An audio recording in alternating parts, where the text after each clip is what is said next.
Sorry about that start. Good afternoon, everyone. So today what I wanted to talk about was an incident that I'm sure a lot of people have seen with one of Victoria, or the PSOs, which is sort of an arm of the police, who look after the safety of the railway stations. So you had one of the PSO, they've arrested a 11-year-old kid, handcuffed him. He's spat at the PSO. She slapped him. Then there's been a response from the Chief Commissioner of Police, Shane Pattons, and there's been a lot with what people have said in regards to whether it was a slap or a re-directional strike. So as part of this video, I want to break down what's happened with that incident, what's been said, and really focus in on the use of force disparity, and what a re-directional strike is. So just to give a clearer picture, what's happened is the 11-year-old's been arrested, handcuffed. Look, I dare say he was no angel. I'm led to believe there was a good reason, good reasons he was handcuffed. And in the course of doing this, he's spat at the PSO.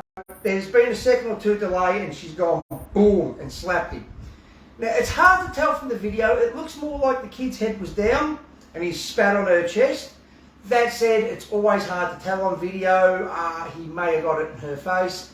Either way, whether it was on the chest or the face is kind of irrelevant. It's a very dirty, disgusting act. I've had it happen to me a hell of a lot, and it is, I can tell you now, it is not nice. Now, a second or two later, the PSO's reacted and she slapped this kid. So, you know, looking at that, what I really want to look at is other options that could be taken and whether that was an appropriate use of force. Now, on a radio show, 3AW with Neil Mitchell, you've had Shane Pattons say something to the, I can't remember the exact words, but Neil Mitchell had called it a slap, and Shane Pattons' reply was something along the lines of, you may call it a slap, I would call it a re-directional strike, to redirect the head so he could no longer further assault the officer. Essentially, they've condoned this act, and I want to break down why this act really was a bit of an overuse of force. So, the first thing we want to look at is the female PSO realistically could have repositioned herself with the arrest, or both of them, both the PSOs, could have repositioned themselves so that they weren't front or side on with this kid for him to be able to, they could try get on the back 45 angle or even completely behind him to take more control. That being said, I've had to restrain and move people in my lines of work many, many times. It's not always possible, it's not always doable, it just is what it is. But it certainly was an option that could be considered, you know, where you're going to tactically place yourself, where you're going to be safer and have more control. Ideally, behind someone at about a 45-degree angle is the most ideal place to be, not directly behind because it's easier to donkey kick behind. Some things I do want to look at is when you look at the PSO, okay, so you're looking at someone who's taller, weighs more, older, stronger, better trained. So they're all in the force disparity, much higher up compared to a kid who's younger, smaller, weighs less, weaker, I dare say no training, and worse still, his hands are handcuffed behind his back. So he's already restrained or partially restrained. He's incapacitated further, as well as with the less disparity in his force. Therefore, I would suggest that a slap may not have been the best course of action when what could have been done is as soon as he spat, it could have been as simple as a push back. And obviously not too hard because he's in cuffs and he can't break his fall. Either that or a technique where you get behind one shoulder and you pull it towards you, and with the other shoulder you push it. Like a push-pull technique. So it looks like that, which spins someone around. Then you can manoeuvre yourself by stepping out, take the back position. So they're two options that were certainly very, very much more viable and wouldn't have involved a strike. Now, looking at Shane Pattons' what did he say? It was a re-directional strike. Look, I'm going to beg to differ on that, and I'll give you my reasons why. To me, a redirectional strike is something where you hit and it moves the strike or whatever the other person's doing out of the way.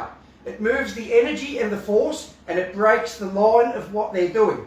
So for instance, if someone throws a straight punch, which comes straight at you, if you were to come across like this, strike, wrist to wrist, like that, so as the punch is coming in, you go boom, which would effectively, as the punch comes and you strike, knocks the force to the side a bit, and it changes the direction a little. So you've struck there as it's happening. So their straight punch effectively, if it was hit about here, wrist to wrist, would veer off this way a little, just a little, missing your head. So that would be a redirectional strike.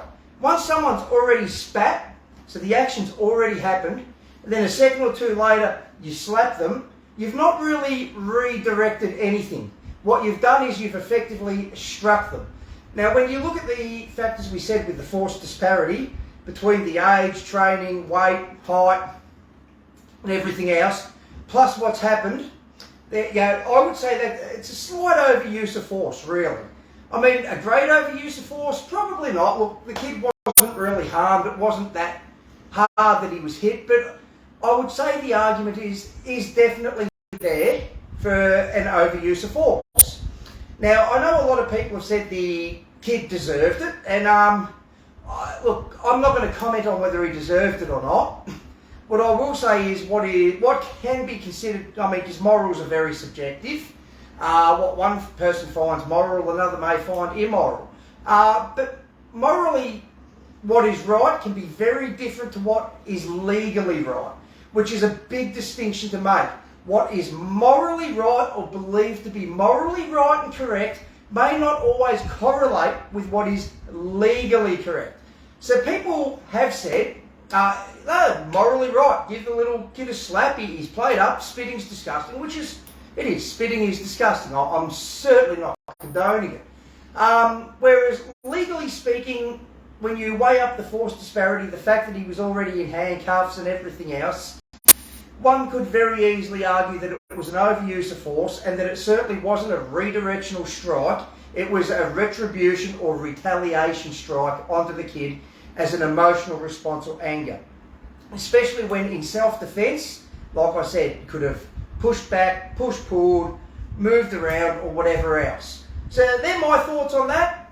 Let me know what you think in the comments. Any comments, questions, queries, leave them in the comment section. I will get back to you. As always, thank you for watching. Stay safe, look after yourselves, look after each other.